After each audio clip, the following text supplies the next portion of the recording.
With us now is Ken Welch, mayor of St. Petersburg, Florida, which is about 45 miles north of where Hurricane Milton came ashore tonight. Mayor Welch, thank you for being here. I know this is a very, very busy, hectic, chaotic time for you. We really appreciate your time. What can you tell us about what you're seeing in St. Pete? Well, you know, Alex, we were blessed that the storm didn't hit 50 miles north of where it did. We were looking at, 15 feet of storm surge, catastrophic winds, and looking down the barrel of that gun for 24 hours kind of wears the community down. We're not out of that yet. We still have really high winds. And of course, we are coming off of just 2 weeks ago, Hurricane Helene, and still trying to recover from that. But I think this storm opened a lot of eyes. We had much better response from our community, and we asked about 500,000 people in St. Pete and Pinellas County to evacuate, and we think overall they were very responsive to that. And this is just an example of our new normal as the storms are becoming more powerful, they're moving more quickly, and really testing our infrastructure. Yeah, can we talk about that just because of the 1-2 punch between Helene and Milton? And granted, you're not in the direct, path of the storm right now, but you're quite close to it. And you're dealing, as you said, with managing the cleanup from the last very, very recent monster storm. What is your expectation about how long it's going to take to get things back and up and running fully after these two storms? Or do you even have an estimate at this point?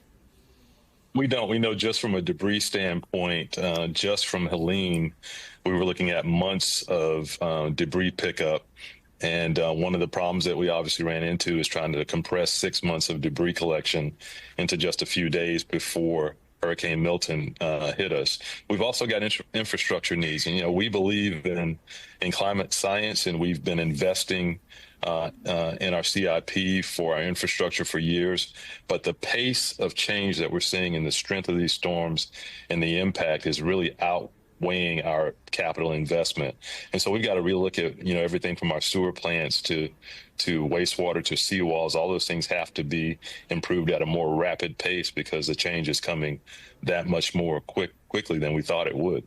Yeah, and this might be premature given, of course, that we're still grappling with this, but do you think that these two storms are an inflection point in terms of how the state thinks about the climate crisis and how it manages its mitigation? Yeah, I think everyone sees the impact that these storms are making to our economy. We have to rebuild in a resilient way, in a way that makes sense given our new realities. We focused on mitigation, not contributing to the problem of carbon emissions and sea level rise, but now we've got to focus more on adaptation and do that in everything we do in terms of our capital improvement. That needs to happen, and I'm seeing across the board that folks understand the need to change the way we look at our environment and how we build in the state of Florida.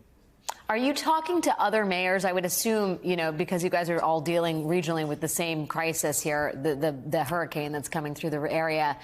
Do you have a sense of what the needs are more broadly in the region where Milton is hitting?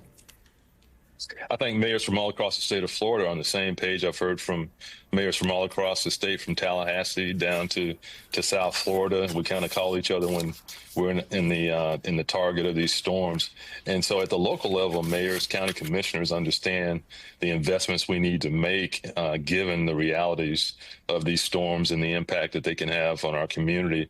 They're becoming more powerful, and they don't give us the time to react. One of the issues here is that Milton went from a tropical storm to one of the most powerful hurricanes we've ever seen in a matter of 24 hours. And so that's a new reality. I think local governments get that, and we're working well together. And hopefully the state and the federal government will continue to partner with us to make those investments. St. Petersburg Mayor Ken Welch, it's great to hear from you. Thank you for taking time in this busy moment. We really appreciate it. Thank you, Alex. Have a good one.